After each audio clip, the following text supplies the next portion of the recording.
இப்ப வந்து இந்த மாதிரி பாலியல் துன்புறுத்தலுக்கு விடுதியிலேயே வந்து ஒரு மாணவி வந்து உள்ளாகி இருக்காங்க. அதை போய் வார்டன் கிட்ட சொல்லும்போது கூட அவங்க அதை பெருசா எடுத்துக்காம மாணவிகளே சேர்ந்து போய் காவல் நிலையத்துல புகார் அளிக்கும் ஒரு விஷயம் வந்து நடந்திருக்கு. இப்ப தொடர்ந்து போராட்டத்திலையும் ஈடுபட்டு வர்றாங்க. ஒரு பாதுகாப்பான சூழல் வந்து விடுதியிலேயே இல்ல, கல்லூரி விடுதியிலேயே இல்ல அப்படின்னு.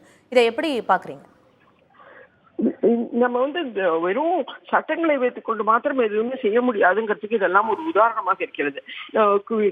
நிச்சயமாக கல்லூரிகள்ல கல்லூரி விடுதிகள் ஆகட்டும், மற்றபடியான பள்ளிகள்லயோ அல்ல மற்ற எல்லா இடங்கள்லயுமே பணிபுரிபவர்களுக்கு இந்த பாலியல் துன்புறுத்தல் ஏற்பட்டால் அவர் அதற்காக என்ன செய்ய வேண்டுங்கிறத பத்தி நம்ம நிறையவே மக்களுக்கு சொல்லி கொடுக்கணும்னு நான் நினைக்கிறேன்.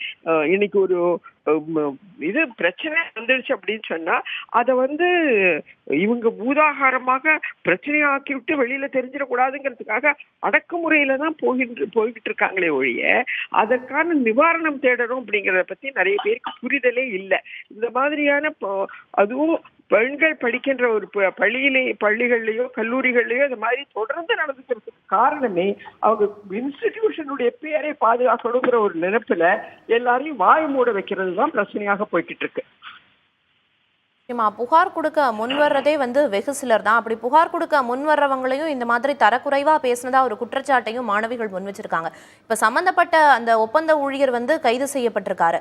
ஆனா இந்த புகாரை வந்து புகார் சொன்னதுனால தரக்குறைவா பேசப்பட்டவங்க மேலேயும் நடவடிக்கை எடுக்கிறதுக்கு வாய்ப்பு இருக்கா மேடம்?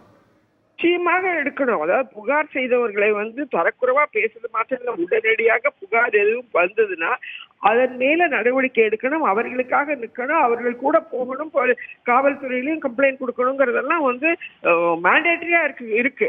அதெல்லாம் செய்யாம அவங்க சைலன்ஸ் பண்றது, அவங்களை பேசாமல் இருக்க வைப்பது அப்படிங்கிறது நிச்சயமாக சரியான ஒன்றல்ல. சட்டத்துக்கும் அப்பாற்பட்டது, நியாயத்துக்கு தர்மத்துக்கு எல்லாத்துக்குமே அப்பாற்பட்ட ஒன்றுதான். இன்னைக்கு தொடர்ச்சி திரும்பி நம்ம பார்க்கறது என்னன்னா, பாதிக்கப்பட்டவர்கள் புகார் சொல்லுவதற்கு முன் வருவதே ரொம்ப அதிசயமா இருக்கு. எல்லாரும் வந்துடுறது இல்லை.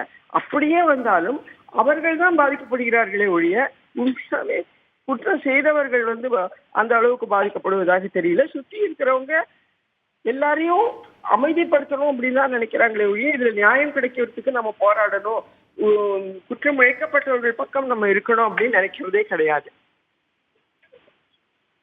மேடம், பல்வேறு விவரங்களை குறிப்பிட்டீங்க.